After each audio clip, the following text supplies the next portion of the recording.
Kinafiki watu wa kupakazia, yasowahusu wao kuingilia. Maneno yao ni kama ya simba, ukiyasikiliza lazima utaminia.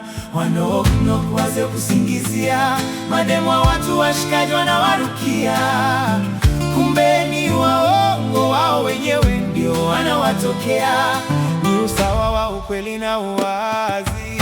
Ukimpenda mtu bwana, ukimtaka mtu mwambie ukweli, sio kumpakazia. Ni usawa wa ukweli na uwazi. Ukimpenda mtu bwana,